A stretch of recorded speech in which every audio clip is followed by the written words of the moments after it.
got chills, all you people that can't stand to be away from your, some of you know him. He's been planning it since 1862. He's my dad. You better believe it. Second, this community band is made up of volunteers, and if you're interested in joining us, please feel free to contact anyone in the band or come to our practice at Arcadia Village at Cantina Clubhouse right here, 4 o'clock on Mondays. If you haven't played in several years and you love music, come on down. Third, we at some point will pass donation buckets. Your donations go to Arcadia School Music Program and to costs that we incur, like buying new music and so on. And you notice some of the black shirts here, these guys are all high school kids from our Arcadia High School.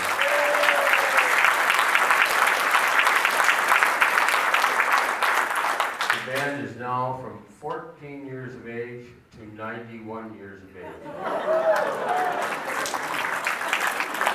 So I'm glad somebody 91 is here, because I have to say 91 to 85. Okay, I'd like to introduce our conductor, who began a serious study of music in the 9th grade with the Pittsburgh Symphony.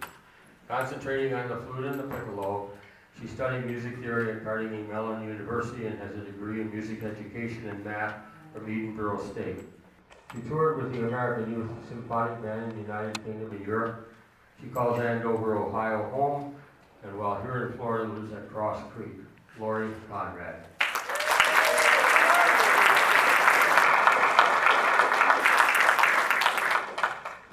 As we begin our program, we ask you to stand for the Star Spangled Banner and O Canada.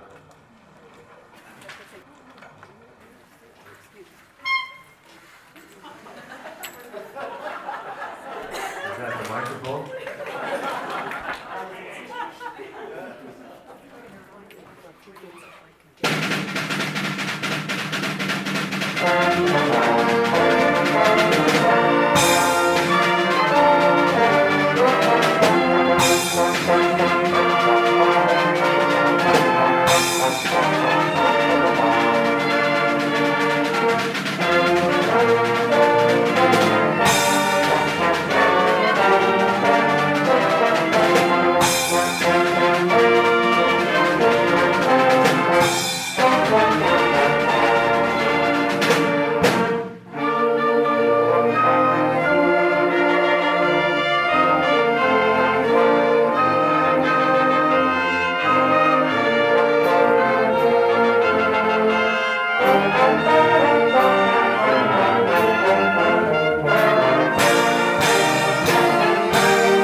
Thought to be one of the best television themes, if not the best theme of all. That's arguable. Believe it or not, much controversy swirls around this instrumental. A lawsuit was initiated by Stevens' family in regards to the copyrights that the theme after he passed.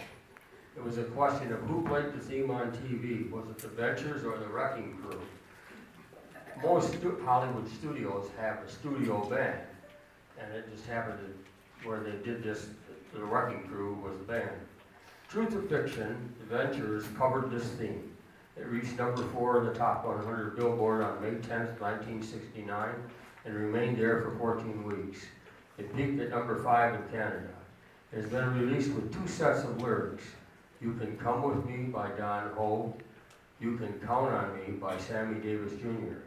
It has become the unofficial fight song for the University of Ohio.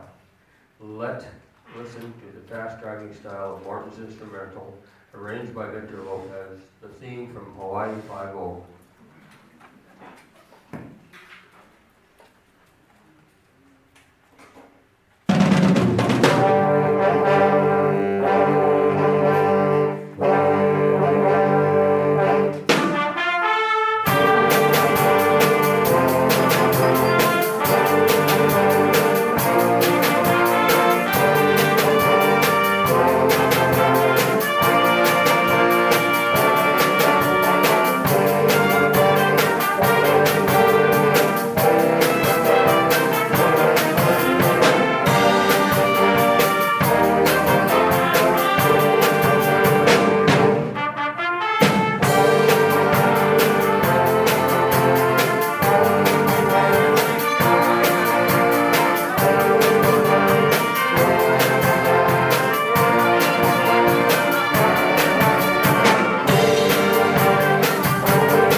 Next, we look at the music of James Bond. The James Bond theme is the main signature theme of all the James Bond films. It was used the very first time in 1962 in Dr. No. It was composed by Monty Norman. It was arranged by John Barry, who later would go on to compose the soundtracks for 11 Bond films. A single theme played by John Barry in the orchestra on the United Artists label was inducted into the Music Hall of Fame. Monty Norman received royalties from 1962 until 2022 when he died. That amounted to something like 120,000 pounds. But I couldn't find it how to transfer a pound into a dollar because they're all using euros now. Tomorrow Never Dies performed well at the box office, grossing $333 million worldwide. It was the only one of Pierce Brosnan's film that did not open at number 1 at the box office, as it opened the same day as Titanic. So they wanted a more popular artist for the opening, and so they held a contest, and Sheryl Crow's song, Tomorrow Never Dies, was picked to do the main title. GoldenEye premiered November 13, 1959 at Radio City Music Hall, and went on general release the 17th of November in the U.S. The theme song was written by Bono and The Edge. It was performed by Tina Turner. We know you will enjoy Bocock's montage of Bond themes.